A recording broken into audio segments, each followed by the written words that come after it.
الحمد لله رب العالمين الصلاة والسلام على خاتم النبيين وعلى آله وصحبه أجمعين أما بعد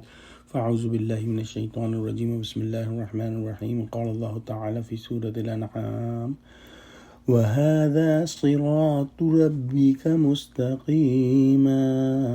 قد فصلنا الآيات لقوم يذكرون۔ ترجمہ، اور یہی تمہارے پروردگار کا سیدھا رستہ ہے، جو لوگ غور کرنے والے ہیں ان کے لیے ہم نے اپنی آیتیں کھول کھول کر بیان کر دی ہیں۔ پچھلی آیت کے اندر بیان ہوا کہ اللہ سبحانہ و تعالی نیک سیرت اور جو لوگ قلب سلیم رکھتے ہیں ان کا سینہ اسلام کے لیے کھول دیتا ہے، اور جو لوگ ایمان نہیں لاتے، حق نہیں پہچانتے اور جن کے دلوں میں کجی ہوتی ہے ان کا سینہ اللہ سبحانہ و تعالی تنگ کر دیتا ہے اور گھٹا ہوا کر دیتا ہے۔ تو وہ خوش نصیب جن کا سینہ اللہ سبحانہ و تعالی کشادہ کر دیتا ہے اور جو حق کو پہچان کر حق پر چلنا شروع کر دیتے ہیں، انہی کو یہ خوشخبری ہے کہ یہ صراط مستقیم ہے، یہ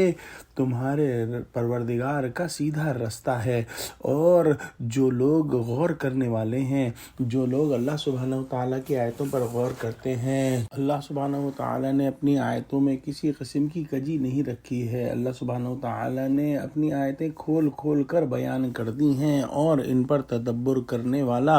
حق پر پہنچ جاتا ہے۔ قرآن کی آیتوں کے علاوہ دو طرح کی اور آیتیں ہیں، ایک آیات آفاقی ہیں جو کہ اللہ سبحانہ و تعالیٰ نے آفاق میں، یونیورس میں جو چیزیں تخلیق فرمائی ہیں ان پر غور کیا جائے تو بھی اللہ سبحانہ و تعالیٰ کی معرفت نصیب ہوتی ہے، اور تیسری طرح کی آیتیں آیات انفسیہ ہیں جو کہ انسان کے اپنے نفس کے اندر ہیں، اپنے وجود کے اندر ہیں، اگر ان پر غور کرے تو بھی اللہ سبحانہ و تعالیٰ کی معرفت اس کو حاصل ہو جائے گی۔ اور یہ آیتیں کوئی ڈھکی چھپی نہیں ہیں، یہ آیتیں اللہ سبحانہ و تعالیٰ نے کھول کھول کر بیان کر دی ہیں، بس ضرورت یہ ہے کہ انسان اپنے دل کی نظر سے ان کو دیکھے اور ان کو محسوس کرے اور اللہ سبحانہ و تعالیٰ کی معرفت حاصل کرے۔ لہٰذا اسلام جس کے بارے میں مومن کو شرح صدر عطا کیا جاتا ہے، یہ تیرے رب کا وہ رستہ ہے جو بالکل سیدھا ہے، اس میں کوئی کجی نہیں، اس پر چلنے والے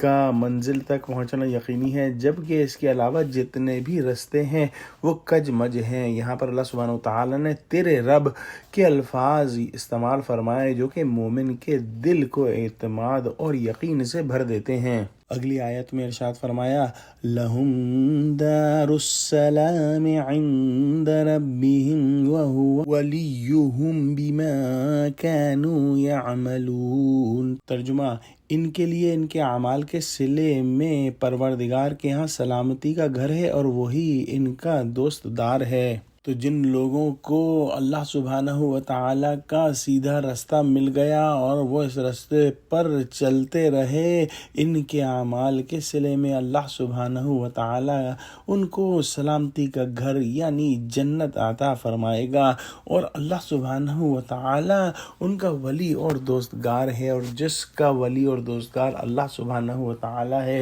اس کو نہ کوئی خوف ہوگا اور نہ کوئی حزن ہوگا، وہی کامیاب ہے۔ لہٰذا جو لوگ صراط مستقیم کو لازم پکڑے رکھیں انہیں سلامتی اور اطمینان کے گھر یعنی جنت میں جگہ دی جائے گی، اس بات کی ضمانت اللہ سبحانہ و تعالیٰ دے رہا ہے جو کہ ایمان والوں کا ولی اور مددگار ہے۔ دعا کرتے ہیں کہ اللہ سبحانہ و تعالیٰ ہم کو قرآن کا فہم عطا فرما، ہمارے سینوں کو اسلام کے لیے کھول دے اور ہم کو صراط مستقیم پر چلنے والا بنا دے اور ہم کو جنت تک پہنچا دے۔ آمین۔ وآخر دعوانا الحمد للہ رب العالمین۔ السلام علیکم۔